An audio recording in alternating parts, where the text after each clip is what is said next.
All right, we are ready to go, everybody. All right, this is the Better Bittner Business Brat Chat podcast. We talk to people who have lived in the military system, whether you're a dependent, a spouse, active duty, veteran, all of that. And as far as brats, Amber and I are actually DoD civilian dependents. So, Corps of Engineers and Defense Logistics Agency specifically. Today we are here with Ashley. I'll let her go ahead and introduce herself now. Yeah, I was just thinking, so I guess I'm both a military dependent and a DoD dependent because my dad, he ended up contracting out with DoD after he retired. Yeah. My name is Ashley. I am a military brat. My father was in the Navy. He was in the Navy until I was about 10 years old before he chose early retirement. And so, yeah, what you want to know? What you want to know about me?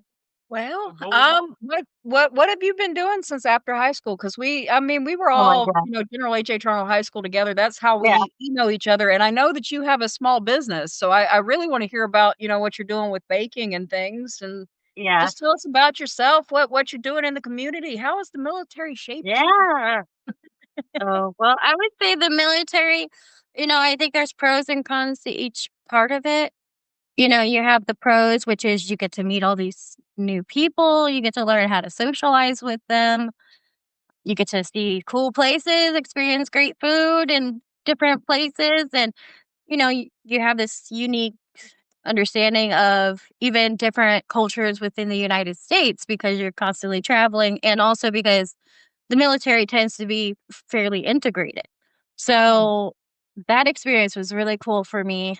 The cons of that probably would have been that I definitely went through a lot of social anxiety where I felt I never in my younger years like got attached to people because I moved always within a year and a half, 2 years. Yeah. So when I got older, it was like I had to learn how to establish friendships that were lasting because it was sort of like, okay, let's be friends. We're friends for a year or two. And then, what do I do with you now? So, so that's been interesting since high school. Oh my God. I've done a million things. I've had 2 children. I had a long career in customer service.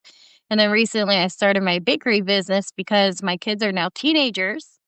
And I was thinking, what do I want my life to look like when they grow up and move out? And so I started a bakery business where I do quick breads like pumpkin bread, banana bread. I do yeast breads, fudges, cookies, brownies, just pretty much anything that you shouldn't eat. I bake it and I try and get you to eat it. Okay. So, yeah.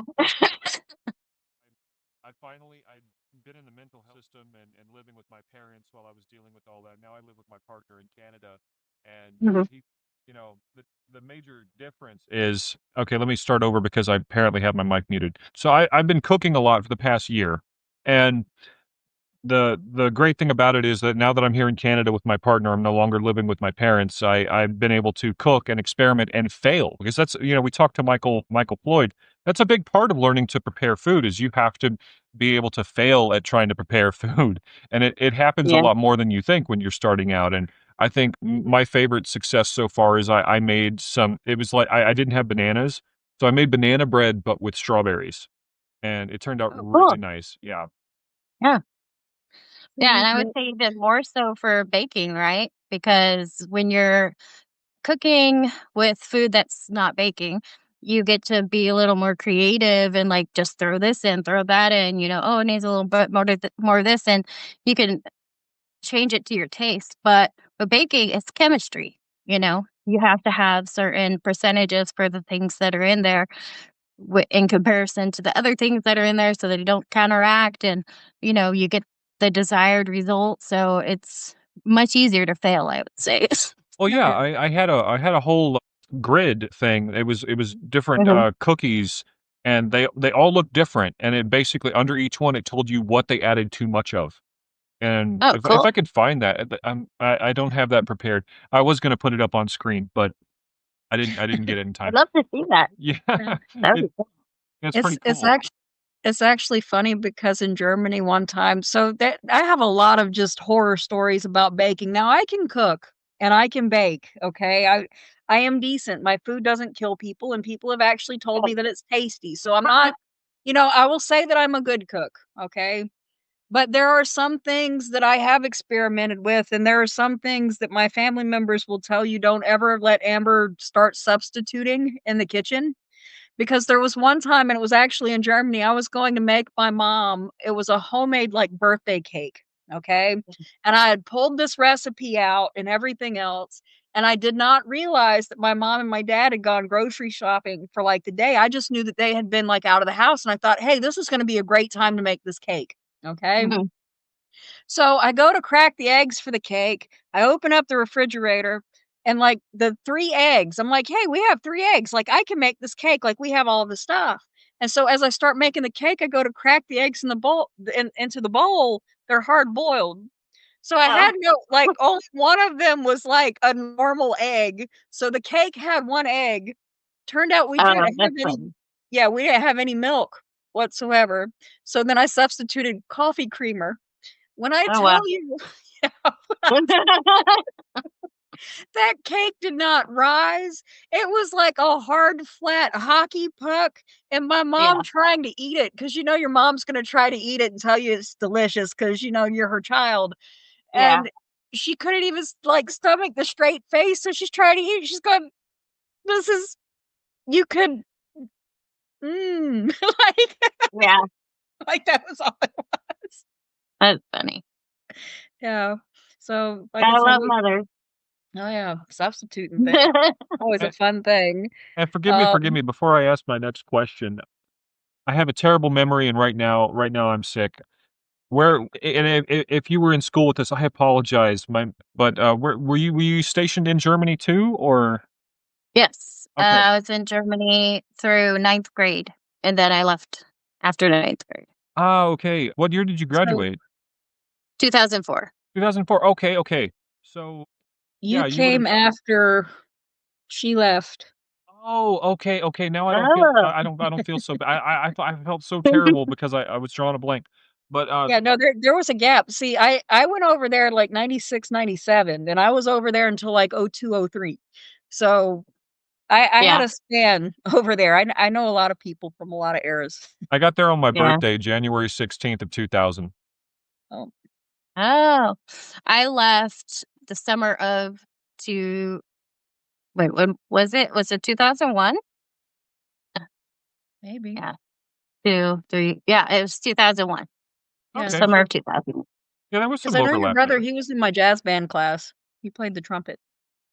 John was in your jazz It might have been John, thing? it might have been Chris. I'm not sure. The one who played the trumpet. That was Chris. Yeah, he was in my jazz band class. Yeah. Yeah. Yeah, that's the one thing I liked about Germany is like we lived off base, so like there were like Yeah, little bakeries and bistros and stuff all over the place, like yeah, all throughout the town. And I used to really love, cool. yeah, like going to the train station and they have like the little garlic pizza bread things with like different chopped up veggies on them, and like Yeah. you just I don't know, you don't really get a whole lot of that here in the States. Like it's I miss it. How would you say Me that too. you bake? Because the one thing that I've noticed, in moving different moving in different places and things, Americans, we like a lot of sugar, okay? And we like a Yeah, lot of sugar in our food, the frosting and everything else is just pure sugar. yeah. When you start looking at Um, other, like, cakes and things, like Spanish cakes or German cakes, it's definitely a different taste. There's not a lot of sugar, there's a lot more natural flavors, usually from, like, nuts and fruits and things like that. So, yeah. do you incorporate any of that into your baking? So, no, most of my stuff is just American recipes, so they're things that are I don't know if you've ever tried to bake a recipe from Germany here, but typically because of the altitude, because of the some of the difference in our products, it's probably not gonna work and you have to create it yourself. Yeah.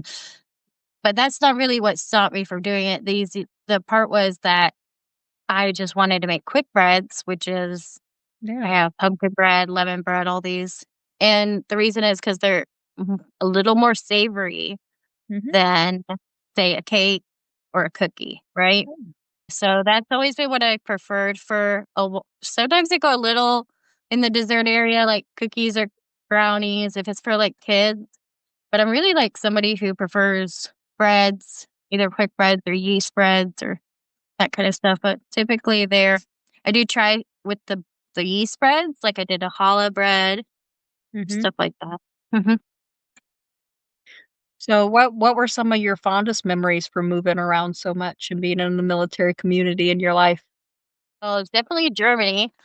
Germany was the most fun. I mean, You did have a imagine lot of fun. yeah, I went there the summer after going, okay?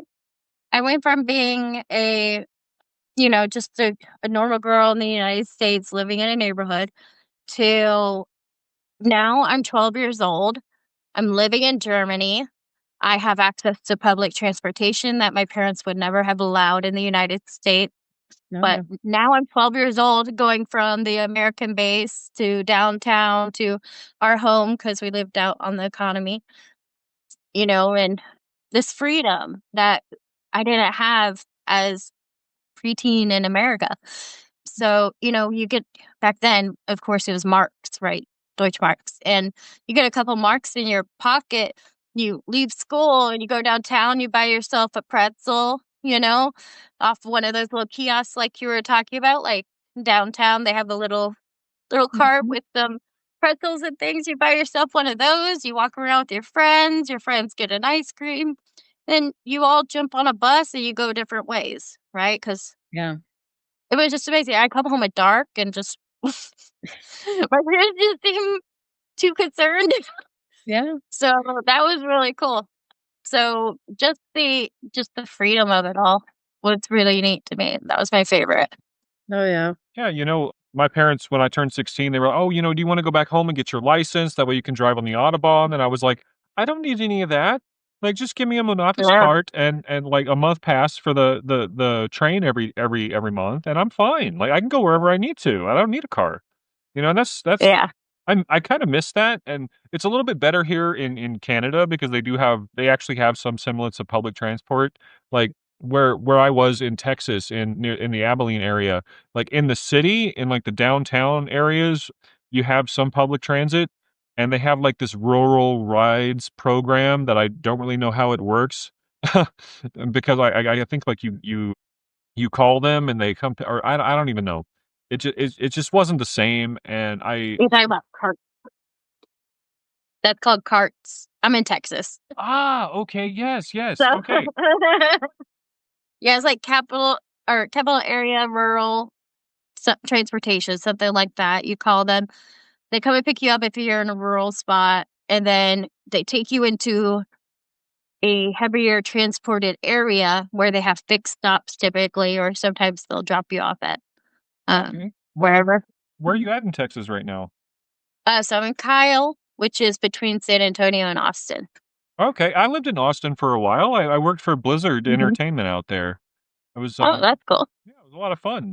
And I'm actually from Port Arthur originally, lived Mhm. in Port Neches, and, at the age of 7, we moved to Japan, and then from Japan to Hawaii, back to Texas, then to Germany, and then I went to college in Alaska.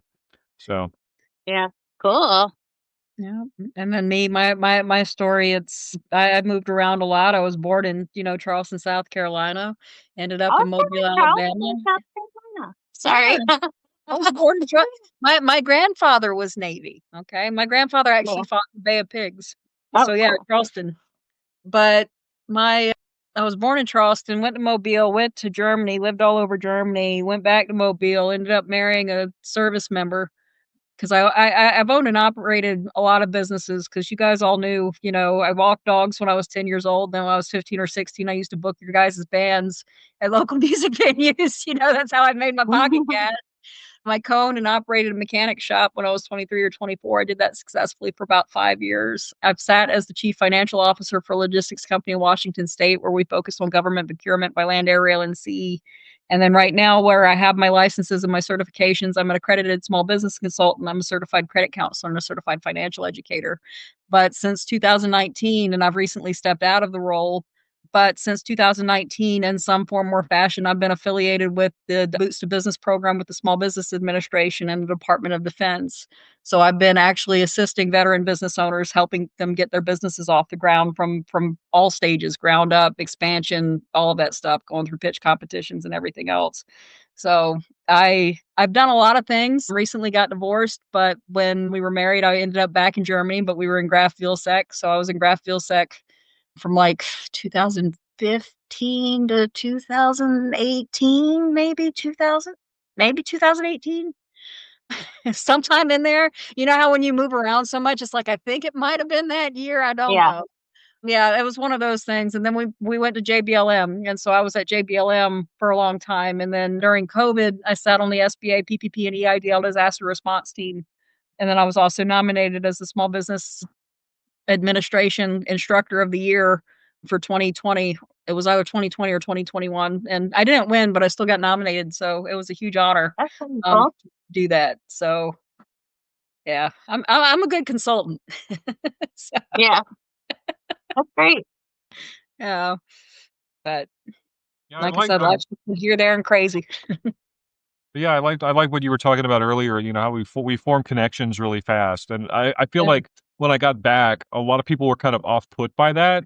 One of my roommates in college, like, we connected really early on, and, like, we liked the same video games and stuff, and I was just kinda following him around, hanging out, and I noticed he was walking kinda fast. When we get back to the room, he's like, "Yeah, I'm gonna go walk around. You stay here or just be somewhere else." And I'm like, what did I do?"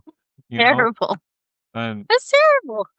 well, yeah, and I mean, like, there's other things like, when I moved in with my friend and his family, I said it was, like, day number 2, and I'm like, "Okay, we should probably go home now," and he giggles, and I'm like, "What?" He's like, "You're already calling it home," and I'm like, "That's just how I had to live growing up, like, wherever I'm Yeah. staying, that's home, and it's just as meaningful as anybody else's home, no matter how temporary it is, you know?" Yeah. My Our moving, so I was born in Charleston, South Carolina. We moved to Which Virginia Beach, hos Virginia. which hospital were you born in? I was born on Fort Sumter. Okay. I was born in Roper Hospital in downtown Charleston. Ah. Yeah, Yes. so my dad was stationed on the USS Sumter, and I was Mhm. born on Fort Sumter. And then we moved to Virginia. And from Virginia, we moved back to South Carolina, then Virginia, then South Carolina again, then Virginia, and then and then he retired out of the Navy.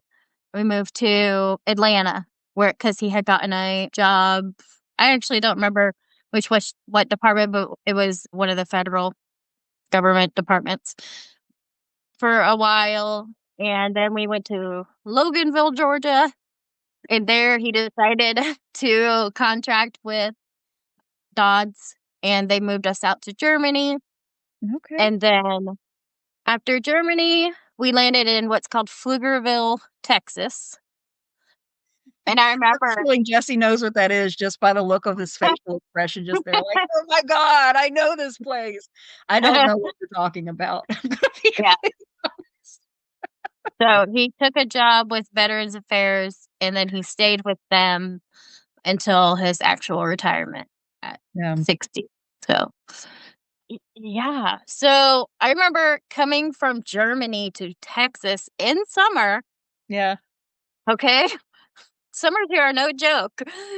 I got off the plane and I think it was I think it was Houston. I got off the plane in Houston and I felt this heat, like a wave hit me, and Yeah. I got super dizzy. And I was like, "Oh my gosh, Yeah. like, That's, what is that?" It was super different. I think Texas is more of a dry heat, I think, because in Well, Mobile, like sometimes. Yeah. Houston is very humid. Houston's out towards, you're heading towards, like, Louisiana, like, the bayou kinda area, like, that's nearby, yeah. you've got Yeah. the Gulf Coast nearby, and so there's a lot of moisture in that area. Um Anything on the Gulf Coast is gonna be humid, so any part of Texas that's along that Gulf Coast is gonna be humid, but the other places that I've been in Texas have been kind of more of a dry heat, because, like, Mobile, Alabama is, like, a really, really wet, muggy heat, and it was weird Uh-huh. because when I went back to Mobile, you know, It's a different type of heat because it almost feels like Satan's, like, breathing down your neck as you're, like, trying to gasp for air. Like, that's the best way Yeah. I can describe it, like, getting off that plane and just kinda, like, having it hit you in the face. And Texas, it's a little bit different. You're gasping for air, but it doesn't feel like you're drowning, you know? It's a little different. Yeah. That's the best way I can explain it. But no, Candace, I went to her graduation, actually, it was a trip. She actually had ended up in El Paso, if you guys remember Candace. And I went to her graduation, and I got to stay with her and her family for, I think it was a week, maybe 2 weeks, something along that line. Mhm. And the one thing I will say about Texas and El Paso, there are not many things that I don't have a tolerance for, okay? Like, I can tolerate a snake as long as it's non-venomous and not a water moccasin. I hate water moccasins. I don't like them. I will kill them. No, I will I'm go good. out of my way to kill them. Yeah. I don't like a water moccasin. I can handle spiders. Don't really like a black widow spider, those sorts of things. The other thing on that list, and it's actually from Candace's house, is because Candace went to turn on her light switch and there was a scorpion like right above like Yeah. the light switch I about knew you that were gonna say big. scorpion. Oh my goodness. And like it was so close to stinging her. I panicked and she just took her shoe and she just like whacked it on the wall. She's like, they're just like cockroaches or something like that. And I'm just thinking to myself, nah, not living in Texas.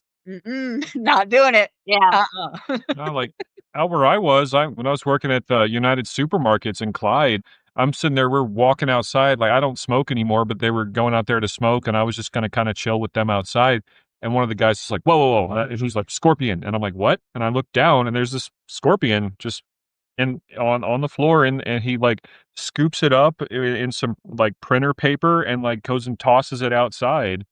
Yeah. I was I'm like, sure "Man." I'm sure if I grew up around them, it would not have been an issue, but the thing is when you describe them as the cockroaches of Texas, okay? Mhm. Now, from the South, bayou, marsh, things like that, I know all about bugs. I can tell you about a palmetto bug, I can tell you all about cockroaches, and cockroaches are probably one of the only bugs that will actually survive a nuclear holocaust, okay? Now, Yeah. here's the thing, if scorpions are cockroaches for Texas, those are cockroaches with stingers that can survive a nuclear invasion. I think I wanna avoid a scorpion. That's the way Yeah. I feel about that. You definitely don't wanna get stung by one. I Uh-uh. Here in Texas, you gotta look in your shoes Yeah, before you put them on, or shake or beat them on the ground, shake them out. yeah. Better plan. And I have some story like, the park in Clyde, okay, there's this guy, he had this big dog, I'm not sure what mix it was, but it was just huge, right? And he's there in the park, doesn't have the dog on a leash, the dog, like, runs off, and I'm like, "Oh, that dog is, like, chasing a frog around the tree," and, like, we're walking up and get close to it, and it's not a dog, it's a snake, okay, and it's like striking at his dog, and I was like, "Hey, Oh man, my there's a goodness. snake over here with your dog, right?" And this guy Mm-mm. says, he's, "Oh, cool," and he, like, runs over there, and he's, like, trying to get handsy with the snake, and I'm like pulling him back, I'm like, "What are you don't know what, like, what? No, you don't just go." And anyway, I got him to kinda back off, and then we're coming back around the track, looping back around, and he's like, "Yeah, I picked up that snake and I threw it in the water." And I'm like, "Awesome, I Yeah. guess." Like, anyway, as One far as second. oh, no. Oh, you're okay. She just wanted to come look at me, my daughter. Oh, it's Ah, okay. that's sweet. Sometimes people just have to look at people. Look at that. Anyways. As far as creepy crawlies go, the centipedes in, Hawaii are scary. I'm good with that too. Like, I don't like the bug scene in the Indiana Jones Well, movie. like, Like, I don't like that scene. It's just not one of my favorites. my next door neighbor, like, I told him how scared I was of centipedes, and he's like, "No, no, it's okay, you just smack them with a shoe, and if that doesn't work, you chop them up, and if that doesn't work, you feed them to the fish, and if the fish turn into Yeah. centipedes, you just run away." Like, What? No. That should not even be an evolution chain. Just no, like, no. Yeah. that's the like, they got the hard carapace on them, and, like, you have to smack them and chop them up to get them to not be around no mo. Mhm. So, Wow.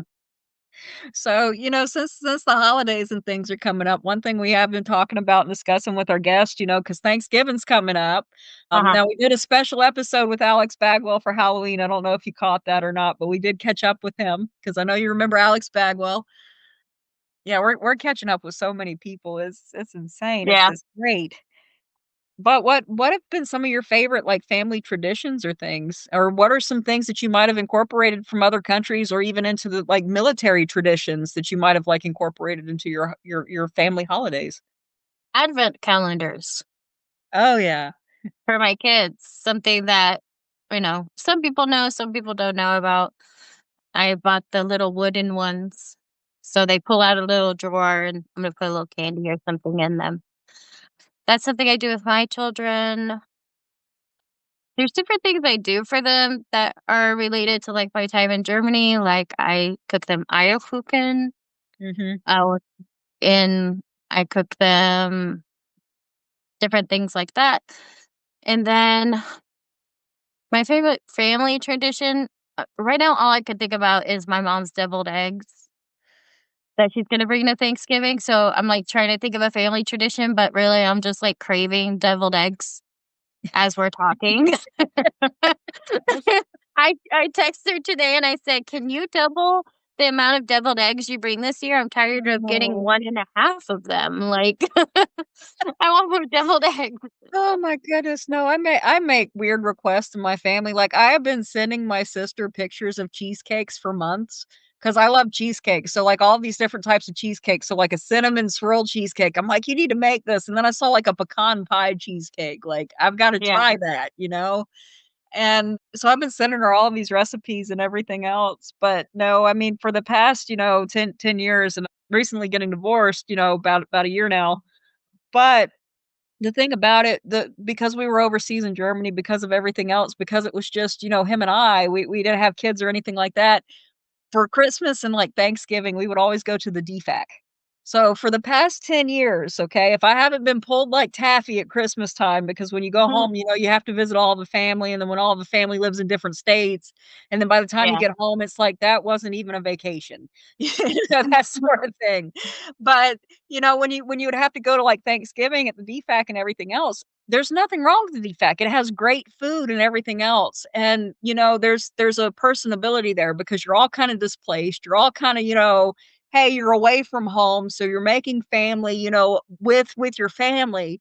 But at the same time, you have these like 18, 19, 20, 21 year olds that are still in full uniform. Some of them have just gotten, out of the field. Some of them have just gotten done from workouts and everything else. And you're sitting elbow to elbow with these guys. And it's like, I don't want to smell your boot socks. Like, this is Yeah. really personal. Like, I don't want to associate Thanksgiving with like BO. Like, Well, you know what they say to those guys, "Change your socks." yep, change your socks. Keep your socks dry for the love of God. Like, Keep your feet dry. there you go. Gotta take care of your feet. Roll your socks. Yeah. Yeah, trench foot is not fun. Yeah. Like, I'm sure it's not. well, that's what they say, like, if you're ever stuck in, like, a tropical area, and I learned a lot of this in, like, the Boy Scouts in Hawaii, like, you're gonna want to let your feet dry out at least once every day, like, it's Yeah. wet everywhere, like, lay on your back and put your feet in the air until your feet are dry, like, at least once Yeah. every day, See, and I'm my sorry, I my just kinda podiatrist tismed on that hates one me. and, like, here's some random facts that you didn't ask for. Anyway, moving on. Like I said, my podiatrist hates me because the last time I climbed a tree barefoot was probably about 6 months ago. Oh, yeah. Probably need to quit walking around barefoot everywhere and climbing trees, but that's the way I grew up, okay? And I just Yeah.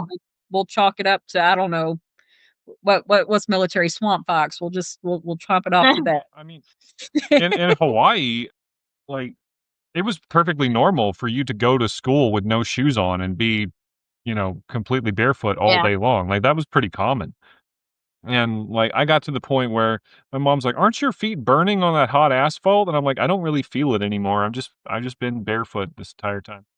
Well, no, and it's funny Yeah. because, like, I remember in Germany, like, when we were in Germany, because we also lived on the economy, we lived in Heidenfart, so we were right across the river from Eltville, and our German neighbors and everything else, when we would walk outside barefoot, they used to tell us that in Germany, they had worms that could actually, like, climb into your feet.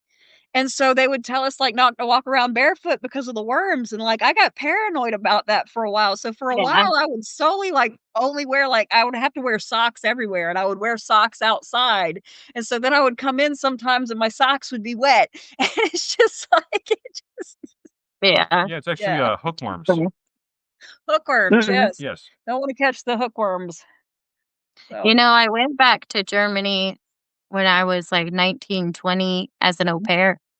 And instead of Wiesbaden, I went up to Göttingen, which is by Hamburg.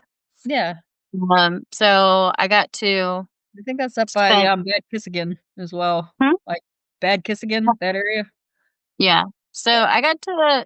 I actually learned more German living with the German family than I ever did going to the American school. Oh. So, Did but either did either one of you guys ever get the chance to go to Eider Oberstein when you were over there? Yes, yes.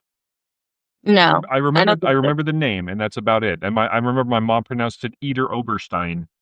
So Eider Oberstein, it was that little town. It was about 45 minutes north of Wiesbaden. Mhm. But it was a mining town, so you would get all of, like, this quartz and this agate because it was, like, Oh, really cool. renowned for, like, all of its agate deposits. But the it had a medieval castle, like, cathedral that was actually carved into the side of the mountain. Mhm. So, yeah, it was probably one of my favorite towns in Germany just because it was just so unique.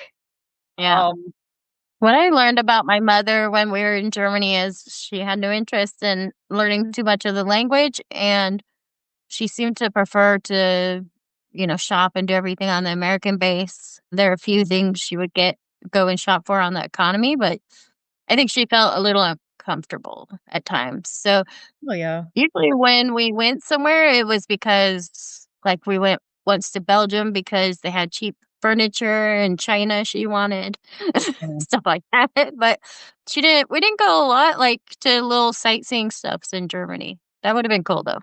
yeah. No, given I mean, when we were over there too, I mean, between '96 and '03, we were constantly between, like, DEFCON yellow and DEFCON red, so there was no, like, reprieve for us when we were over there at all. So even, like, going off base or things like that or going onto the economy, what we were all taught in school, "Don't make known you're American, don't lean on Yeah, things, don't do this."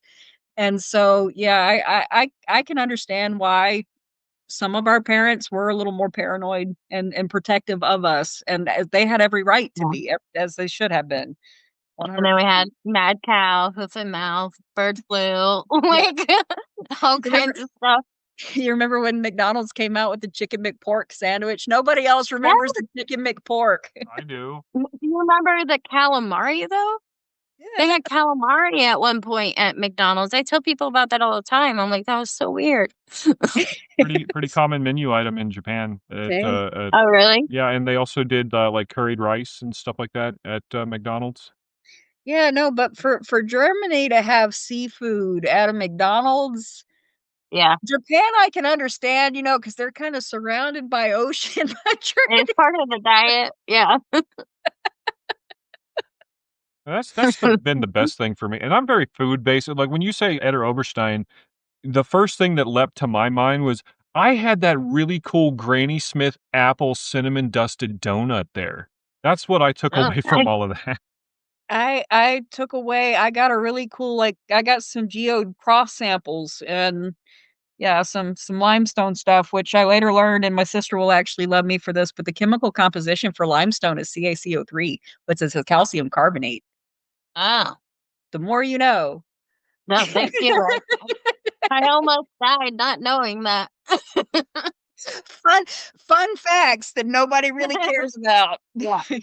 This has been the segment. It's not at all. You know what? I'm gonna chop up all the random facts from this. I'm gonna end it with that line right Yeah. there. The fun plagiocrase feldspar is one of the reasons why you actually see, like, little, sparkles and stuff in rocks. Yeah. Cool. Have Galena. either of you experienced, like, Navy life? Yes, actually, a lot in Hawaii, actually.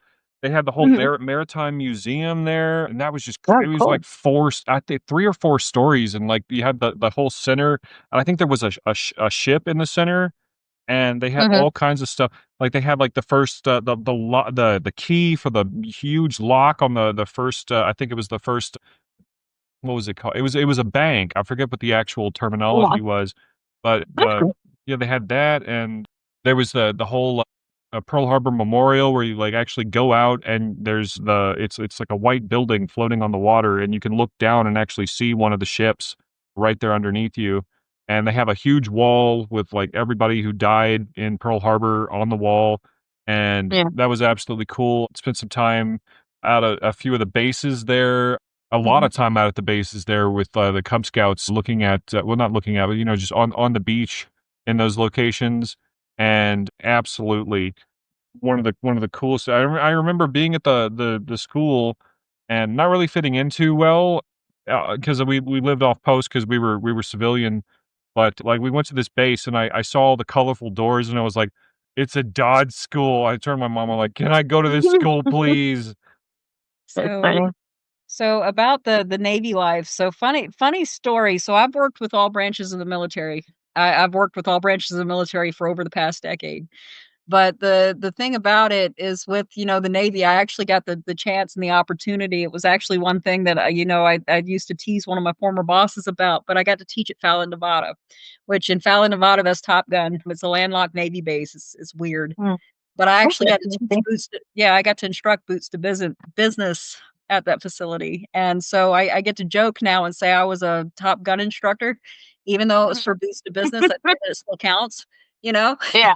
But, yeah, so I've done a lot of things there, as far as on the Navy bases, and then, my grandfather being Navy, Yeah. my grandmother fun fact about my grandmother, so my grandmother was before her time, and when I say she was before her time, what a lot of people don't realize is that legally, women could not actually really own a business until about 1988, okay? Yeah.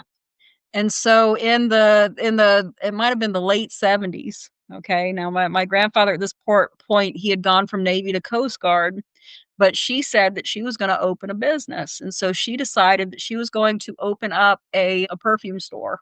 And so Mhm. he was in Bahrain at the time, and so because he was on the USS Shenandoah, that was his ship, and so he was in Bahrain at the time, and he used to send her back, like, all of the oils and everything else from Egypt and all of these different places that he would go, and so she Yeah. started making her displays, and this is why I got up just a minute ago because I wanted to show you guys the displays because you asked about the Navy, but Yeah. my grandmother, she said she was gonna make her own shop displays, and so she actually out of the seashells, and I don't know if she got this idea from Navy bases, but these were her seashells here. Ah, And so she made her own displays of the seashells, more than likely from the Navy bases. That's the cool. perfume bottle. And she opened up her first business in the late '70s before women really could. So that's why I say my grandmother was before her time. She published music, but she was always doing something. She was always an entrepreneur and doing what, she had to do. But yeah, she was a Navy spouse. My great grandma, she was a poker player, and Mm. that was one of the things that, my grandma loved was all the old card games because that was one of the things was during the wartime settings, during Korea and things like that, when they would all go for long periods of time, all the spouses, they would get around, they would sit down, they would play cribbage, they would play pinochle. Like cribbage, that's our family game. Some Yeah. games, spades, some will be, hearts, other different types of games. Cribbage was our family game, but Oracle. yeah, it's always really cool to see how those things evolve. Sorry for the Yeah. interjection there. I'm No, a I went off on a huge tangent, so I'm sorry, but thank you guys for letting me show my shells because that means a lot to me. That's my family right there, okay? that's Yeah. I just love this show because we get to reconnect with people who've lived similar lives to us, and it's like I forget who I said it to at this point because I'm starting to get a little feverish again, but we don't really have that hometown that we kind of go, we know everybody, we have connections. So if we want to start a business, we have that like community opportunity to just to grow our own business organically. And But what we Yeah. do have is we have really strong connections that we developed out of a necessity because we were so isolated from all of that normality, if you will. So that's kind of what we're really wanting to do here, is Mhm. Absolutely. and Alex, speaking of Alex Bagwell, I think the thing that he said that made me smile the biggest, he's like, what y'all have done for me is better than therapy. And I was like, I know, I literally said the Mhm. same thing to Amber. Oh my God. That's cool. I'm just trying to Yeah. connect our businesses together, okay? And I'm trying to leave legacy for the next generation of military brats because we've all gone through things. Some of us have had great experiences, some of us have not had some great experiences. What I've Mhm. discovered after interviewing about 100, okay, a little bit over 100 now, 8 in 10 out of that 100, okay, have post traumatic stress disorder or mental condition that is directly related or stems from post traumatic stress disorder. And so, Yeah. in talking to these individuals, you have to have that community, you have to have that group. And when Mhm. you have, people who tell you, well, you've got to be mindful about what you say. Oh, you can't talk about this because it seems like you're bragging. Or, oh, you can't do this because of X, Y, and Z. What platform? And then the transition piece that's missing when you're 18 to 23, okay, and Ashley, you might can answer this or not, but how hard was it for you to transition into becoming a civilian, a full-blooded civilian, no more TRICARE benefits, no Yeah. more anything, after that's all you've ever known your entire life, now you're 18 to 23, you're thrown to the wolves completely. Now, if you Yeah. don't use a GI Bill, if you don't have that privilege, if you don't have scholarships, if you don't have X, Y, and Z, then what do you do? What Right. what connections do you have? And so this network for that community piece, this is the transition piece that I think is honestly missing because if we have all of these businesses already, if you have a bakery, I have a business consultancy, Jesse has a media marketing place. If somebody comes to either one of us or comes into this network and says, "Hey, I want to create this, and this, and I need a caterer. I live Mhm. in Texas. Who can I call?" Bam, they've got Yeah. community, And that's and that's and something it I'm helps working on doing. everybody, okay? And then we can also mentor. That's the important thing is that mentorship to help them, "Hey, you wanna start a business, this is how you do it. Hey, you wanna go to college, this is how you do it. Hey, you wanna know how to balance a checkbook and get financially stable, this is how you Yeah. do it. This is what credit is. This is what credit means." This is what your choices can potentially do. There's no leg of that whatsoever to prepare these kids when they get into the civilian world. No, and I was actually thinking about that earlier today, which is that the supports that can be given to veterans, which not saying they don't deserve it, each Yeah. of us deserve a little bit of help, and of course, they deserve a lot of help when they need it, right? And but you you fill out an application, they ask, "Were you ever a military spouse or are you a veteran?" And there is something where the military dependent isn't considered in their own transition Mhm. because maybe our sacrifice is not as well known.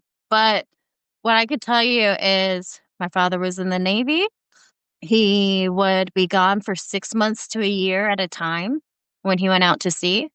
Starting from when I was born, he only saw one of his 4 children born. Yeah.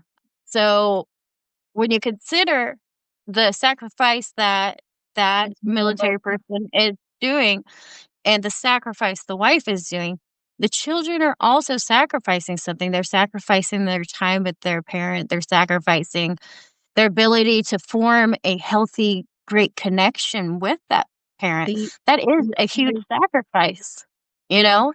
the only difference is the child never had the choice. Right. The child never had the choice. And the fact is, as a child, especially in one where maybe it's wartime and they're being deployed. My father, he was sent off to Desert Storm for a longer period of time. And back Mine then it was was like, different form. yeah, back then it was like you could occasionally get a phone call, but really it was letters Yeah. and it took forever. And, I was too young to even write. so I can Yeah. write to my father, you know? I would draw him a picture, my mom would put it in there, and that's it, and that was, my relationship with him for a long time because really, they would only keep him home for, like, 3 months. So he'd Yeah. be gone 6 months a year, be home 3 months, and then he'd go out to sea again. And it got to the point where I think he enjoyed that time away, you know? He got used to it. He had his own time. He wasn't bogged down with 4 children running around crazy all the time, you know? Yeah. And when you especially like, considering even when someone comes back from deployment, the amount of time it takes to readjust. But imagine you have 3 months to get it right, make an impact in your child's life before you're gone again, Oh, yeah. you know? And so, it was like that for all of my formative years until I was 10. And the the thing is, I can't even tell you a single support that ever came from that, even when it was occurring. I lived on base and I went to the schools and that's about it. And you didn't you were with other military children who were experiencing the same. Yeah. Nobody complained about it. You just dealt You with sucked it it up and it and you dealt with it. yeah, Yep. it was reality and that's it. And But excuse the army reference when I say you rubbed some dirt in it and you just kept walking. That's yeah. what you did, you know? And if you consider the what you're doing to those children and their ability to attach to somebody healthily, because that child is always going to be pining for that parent that is gone, Oh, right? yeah. And then you consider the burden on the wife who is trying to appease these children who really don't want her because they want their dad, Oh, right? yeah. And then It's just you have the lack of childcare options, which that hasn't changed at all. Like, that is still a yeah, nightmare in the active military duty community. And coming out of the yeah, active military duty community, I can tell you that's a nightmare. Even yeah, still to this day, there's just not enough people, and it's you had these things that came out because I know you guys remember No Child Left Behind. All of us remember No Child Left Behind. What children are we leaving behind? yeah, Does anybody and it's like, what's the logic there? And so, yeah, like I mhm, said, these pieces and these communication pieces are super, super important, and it's super important to especially know, you're not alone out there. There are a lot of people who go through these things, but as yeah, military kids, we very commonly feel alone. We already some of us already have abandonment issues because our parents gone, X, Y, and Z. Some of us yeah, already have, abandonment issues because then we have trust issues to top it right, all off, especially, the Cold War kids with, "Hey, you have to watch Russia. You can't necessarily trust your neighbor and watch who you're talking to." Right? yeah, That's a different level right there, and then, like, the mental psyche as you grow up, and then when you grow up, it's like, "Okay, well, who can I trust? Who do I trust?" And that is yeah, one thing that I've actually found, and actually I've found with some military kids, but that is actually when you see that post-traumatic stress disorder start to turn into agoraphobia, and you start to yeah, become afraid of everything, like, "Oh, I've gotta check underneath my car. Oh, no, I can't go outside." And then that agoraphobia can go into obsessive compulsive disorder, and it all yeah, stems from that initial trauma, you know? yeah, And it's a psyche, and a lot of kids go through that, especially in the military community, but it's never really addressed and it's never really talked about, you know? yeah. And Because it's once that parent gets out of the military, where are the supportive services for these children? exactly. Their parents have retired, so they can't go on base and get services. So where are the supportive services for these children? Where is the, you know, like, support for them to then go on and do well in the world and go off Mhm. to a university? Now, my dad, he got the GI Bill for 1 child. Yeah, He has 4. yeah. He got to choose 1 child to give it to, and that's it. See, Yeah, and I mean, life being life. I mean, there are people in the military right now who have kids with disabilities already. Oh, yeah. One of my dad's coworkers had a son that was, developmentally disabled, ended up with diabetes as well. I remember we were doing a mass casualty exercise, and he just falls really hard on his back, and everybody's like, "Ah, somebody's getting started early," and it's like, "No, like, my dad's a diabetic, he's having, issues with blood sugar right now." And, Yeah. like, I remember they had to go back to the States because they just didn't have the facilities for his son, in Germany. And, Yeah, Yeah. that's 'cause of the EFMP process. well, yeah, and, like, me personally being probably on the autism spectrum, there it is, I said it, I say it once an episode. Uh, It's 11, Jesse. I'm counting now. hey, It's 11. it needs to be said, right? When you're Yeah, dealing with somebody who's autistic, there's always the potential that they can suffer what's called a traumatic separation event, okay? And yeah, that can happen frequently. Like, if you were as close as I was with my dad, like, I loved my dad so much as a little boy, and when I heard we were going to Japan, like, the hardest part was getting to Japan to see him again. And then you're in Yeah. Japan finally, you're with your dad, like, the first week is really cool because you're in this new place and everything's exciting, and then your dad starts to leave a lot, and every time he leaves, it hurts a little more and more. Okay, and yeah. that kind of drove a wedge between, like, my relationship with my father is not the best. Like, we really butted heads in high school because it got to the point where I feel like I was resenting him for hurting Mhm. me by leaving, even though I knew he was supporting me, he loved me and everything else. And not only that, losing my grandmother after finally, and I was really close to her too, after finally getting back to this to Texas, she died. And Yeah. and that was traumatic, and nobody really knew to help me deal with that because I'm on, on the spectrum, and I kind of kept that in for because of the nature of it, and because I didn't want my brother and sister to get worked up too because I was upset. Yeah. So I just it's like I said, I had trouble social interaction in high school, and what I'm finding is that, like, we were all kinda good together in high school, and, like, I've always looked back on it and thought that it was this horrible, terrible thing for me, and everybody hated me, and what I'm finding out is that we were all just kinda trying to deal with it, you know? Oh, yeah. See, Yeah, and then sorry, go ahead. no, no, you go. Oh, I was You're just the saying guest. then I talk too and then much. you place these children who have all these, essentially traumas from their fathers or mother being sent away typically very suddenly, and then you put them all together in a school. And that's a little crazy. I mean, speaking No. of, shout outs to Chris Putko. Please come on the show, Chris.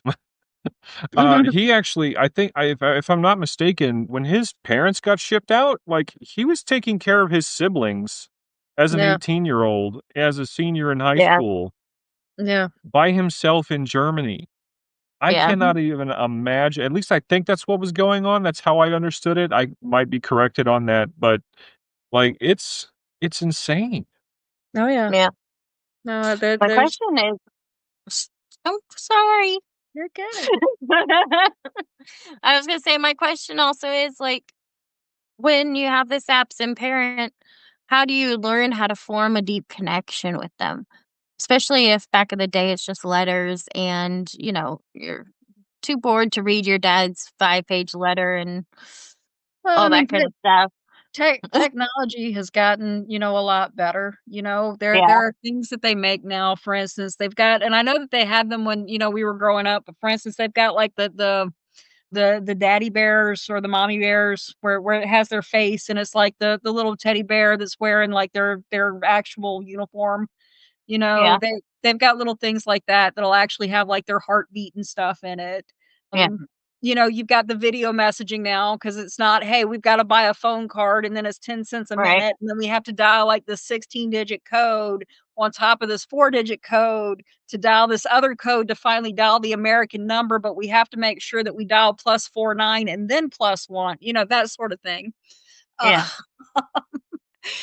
Ugh. So it's gotten a lot easier, as far as communications and things like yeah, that, but, there's still that constant, "Well, you're leaving." And little kids, you understand the mission. You understand, mission first. That's how we're raised. It's more important and things like that. But little kids, on the flip side of things, and I don't know if it was the same experience for you. I know for me, are little kids altruistic enough to understand, really, this is why this has to happen, instead of looking at it as, "You're leaving me," because that's how they feel, that's how they see it. It doesn't matter why you're doing what that's how they look at it, "You're leaving me," Yeah. you know? And Where do you supplement that, or how do you supplement that to get them to understand kind of why without explaining the horrors of the world? Does that make sense? Like, you Yeah. know? No. No, that makes sense. And then it's like, oh, I just lost my thought. Sorry. no, that happened to me just Moving a on. minute ago. No, I actually That had one happens related also to to that. all of us at least once an Oh, episode, yeah, so and not only that, you like, there's things like the 7-minute conversation lull, well, normally that happens where there's, like, a break, but, it just reminded me, like, this story is kinda sad, and I don't mean to bum everybody out, but, like, you talk about how do you perform really good relationship with your father when he's gone all the time, and I remember my dad, when he finally left Germany and got back to the States, I'd moved back from Alaska, and they bought this house out in Clyde, and it had this big steel building, he's like, "Oh, yeah, we're gonna get a couple of, like, throwaway Jeeps, and I'm gonna teach the boys how to work on cars and stuff," and my mom's like, "Paul, that time is over. Like, that's done. You can't it's not gonna happen," and just the look on his Mhm. face was yeah. just so sad to me, and just Well, I because, mean, like, that's he was gone all the time, so he never got to do those things. Like, he had started kind of trying to do that before we left for Germany, but that I mean, it it's just a missed chance at life, you know? but Yeah. you see, and I think that's one of the hardest things, especially, about traveling and moving around so much and being mission ready and mission, essential all of the time, is because, we go to all these things, and then we're put into these really stressful situations, because hey, we could be on the brink of war with this country, and the United States never even know about it. We know about it. I know what happened during Y2K. Yeah. Not a lot of people understand what happened. My dad was a part of that. I understand what happened during Y2K. That sort of stuff. And so, you have all of these things. The See, and this is where I'm gonna lose my train of thought. Where was I going with that? Re-jog my memory. Man, There's so much to put on a child. It's a lot to put on a child. Yeah. And we end up growing up, a lot of times well before our time. Now me, I was a little bit of a special case, and the reason why I was a special case, because yes, we had all the X, Y, and Z and everything else going on, but at the same time, my dad was sick growing up. So, he had kidney cancer, still worked full time. I was kind of a latchkey kid. That's one of the reasons why I started my first business at 10, because I was always constantly working. And so, when I look back at my life, and that's what I was getting into, with the PTSD, even with, veterans and soldiers, you spend 20 years of your life. So from the age of 18 to 38, 40, okay? You have spent your entire life pretty much, or the good middle portion of your life, in the armed forces. How many times have you seen your family members? And I mean, I'm not talking about your spouse, I'm not talking about your kids, I'm talking about your mom. I'm talking about your dad. I'm talking about your Yeah. grandparents. And then here's the thing, you're over here now for 3 years because you're deployed. Now somebody dies back home. That's Yeah. time you don't get back. That's Yeah. one of the things. My dad recently passed away in December, and I constantly think to myself, if I never would have left Alabama, I would have gotten that extra 10 and a half years with him. Yeah. That can sometimes be a hard reality for people to face, that, "Hey, Yeah. I've done this, I understand the meaning behind it, but what have I actually sacrificed? What have I actually lost?" And then when you start to put it all together, to realize you don't get those time back, you don't get Yeah. those moments back. It's a hard truth to face, and then, "Oh, you're now alone." Yeah. That's the harder truth to face, And so, yeah, it gets to a lot of people. It definitely Yeah. gets to a lot of people, My you know? my dad and I don't have a great relationship because essentially when I was really young, I was a daddy's girl, and he would bring me these every country he went to, he would buy me a stuffed gorilla, okay? And he'd bring me back a stuffed animal, and it was a gorilla, and I had just all these gorillas all over my bed, which Mhm. makes me realize how often he was gone, where he was going. You know, Ashley, it But might make you smile, but I really do think that that was a Navy thing because my grandfather, he would always send me a gorilla, and he actually would talk about, like, guerrilla warfare and stuff like that Oh, because he funny. was in Korea and stuff, but he would always send me a gorilla. I've got a little blue keychain of a gorilla singing happy birthday that my grandfather gave me for, like, my 16th birthday, so I think that's a Navy thing, the gorilla thing. Yeah, maybe. Yeah, But I guess my question is, like, you leave and your little girl loves dressing in pretty dresses and pigtails and everything. You come back and she's different. yeah, How do you reconnect? How do you understand somebody who, you haven't been there day to day? I mean, I have 2 children, and if I was gone a week, I wouldn't know a part of what's going on in their life. I wouldn't know, "Oh, we had that last week, Ashley, and she didn't like cheese on it," you know? Just yeah, even just the little things, and I don't know, how do you reform a connection when you're gone so long? So and then my dad just he got that bug to keep moving, you know? He went in the National Guard after the Navy, and then he kept moving us, and then he became a contractor with Dodds, and my response to the military has been opposite. I don't wanna move. yeah. I wanna find one place and stay there forever, See, you know?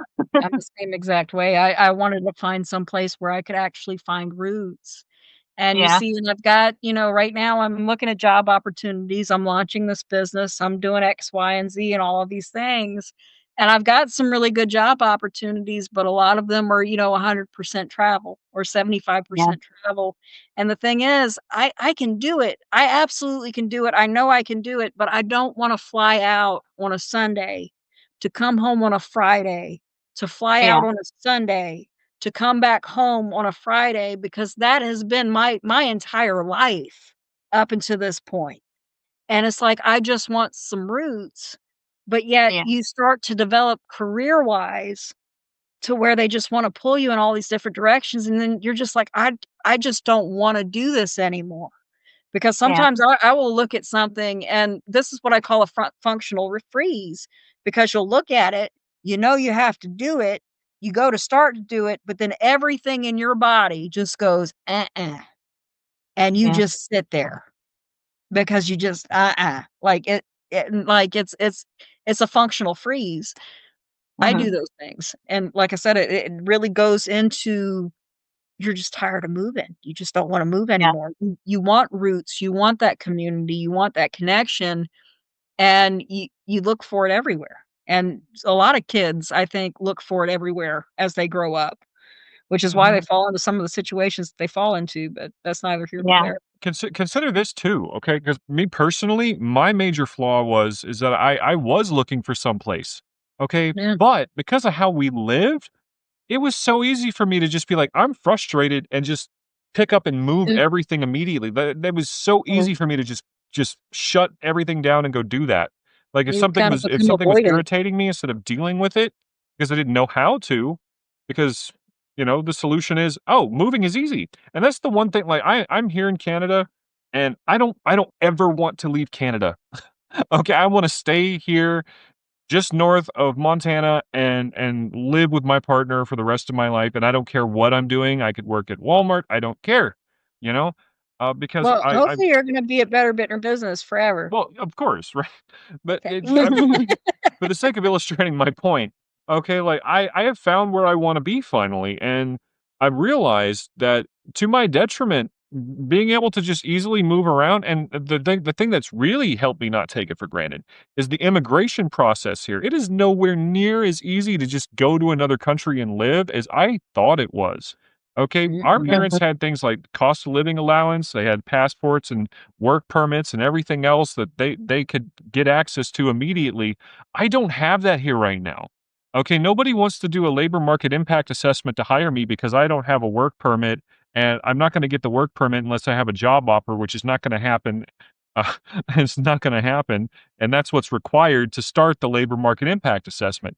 It like if it weren't for this project that we're working on right now, and all of you watching that are supporting us right now, I wouldn't have anything to work on. I would absolutely lose my mind, and I have been, you know?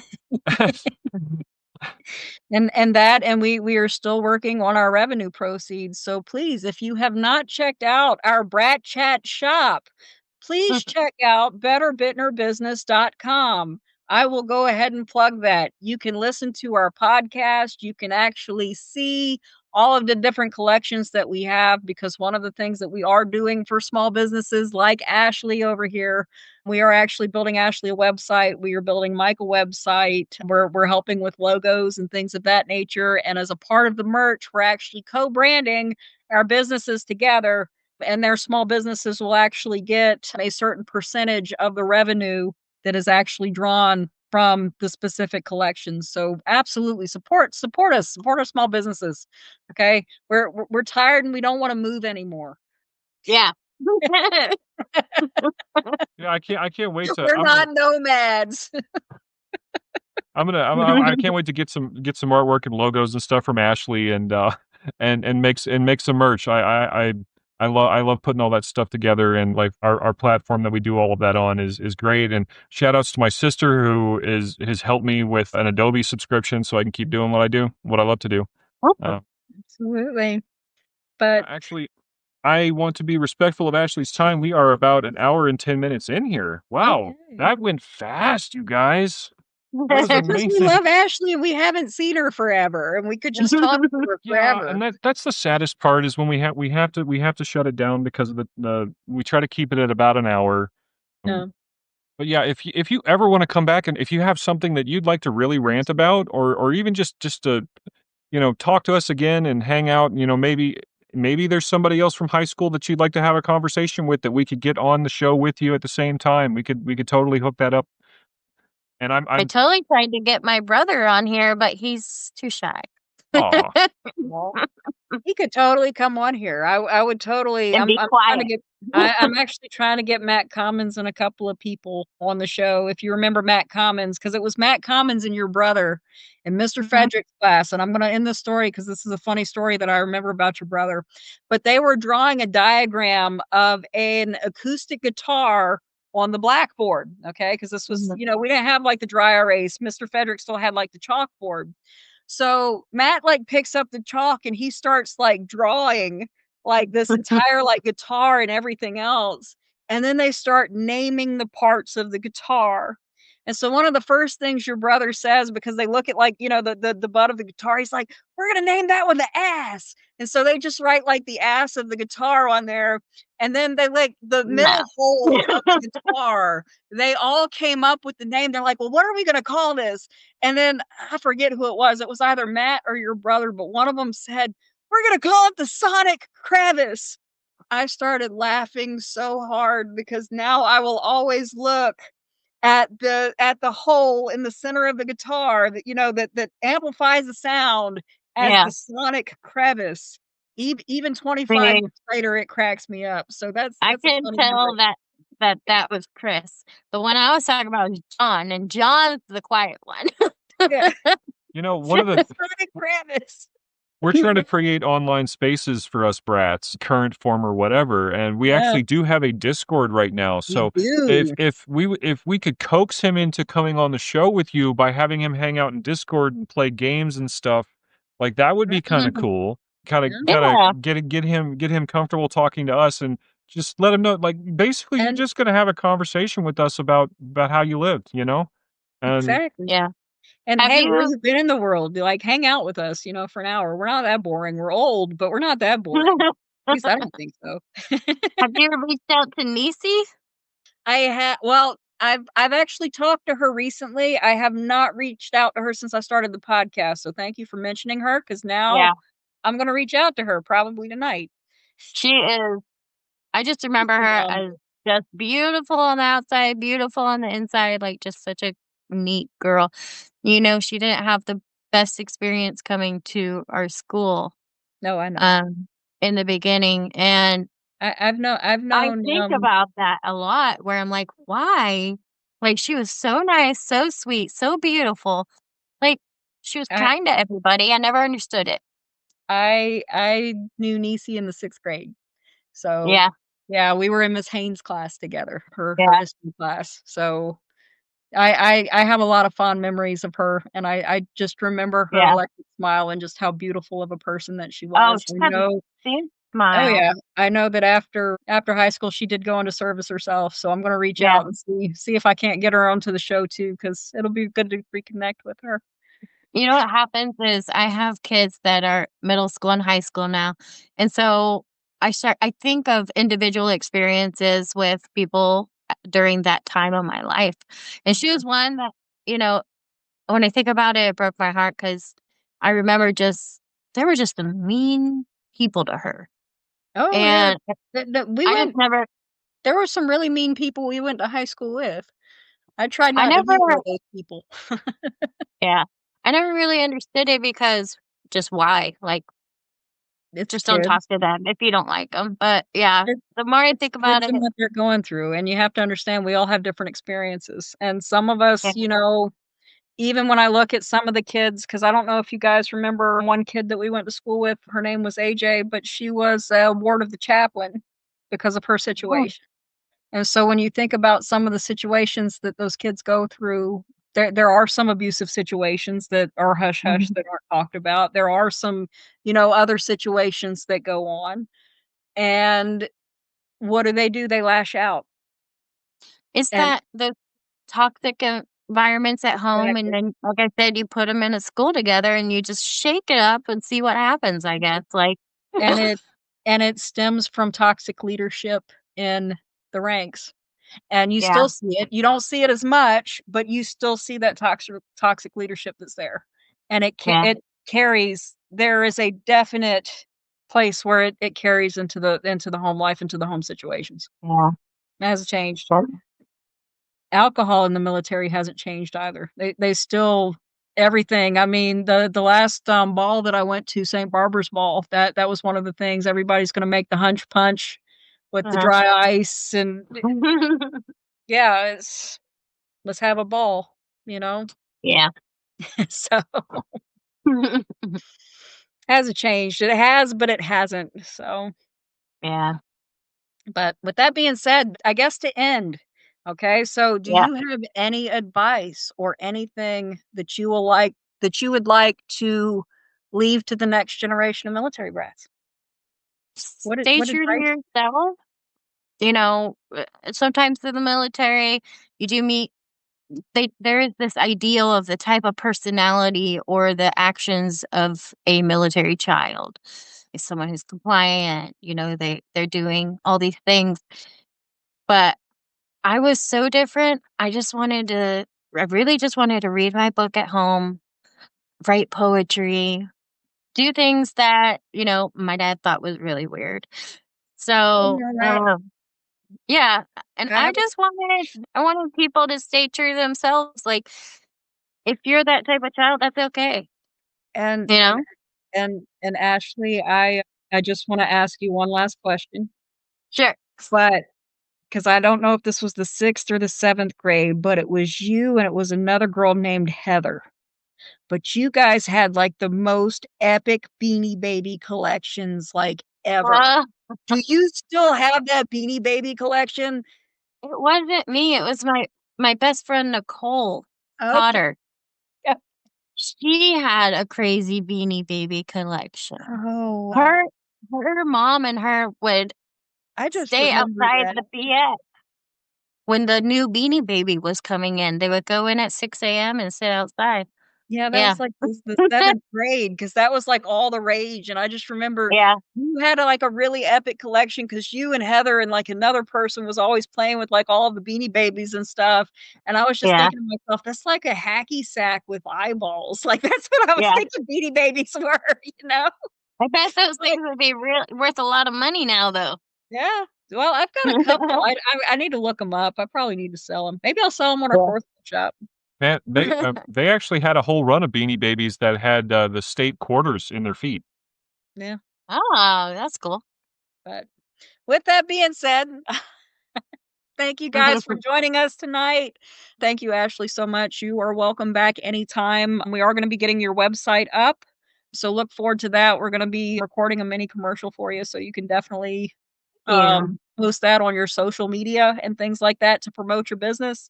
And then, guys, if you shop at all, www.betterbitnerbusiness.com. I will repeat that once, betterbitnerbusiness.com. You can shop all of our collections. Ashley has a collection coming into the shop very soon. All purchases towards her collection will actually help her small business and her ventures in the communities that she is supporting in Kyle, Texas. Yep, that's right. And Kyle, Texas. So stay tuned next Saturday and we will talk with you then. Yep. All right. Thank you so much. Thank you.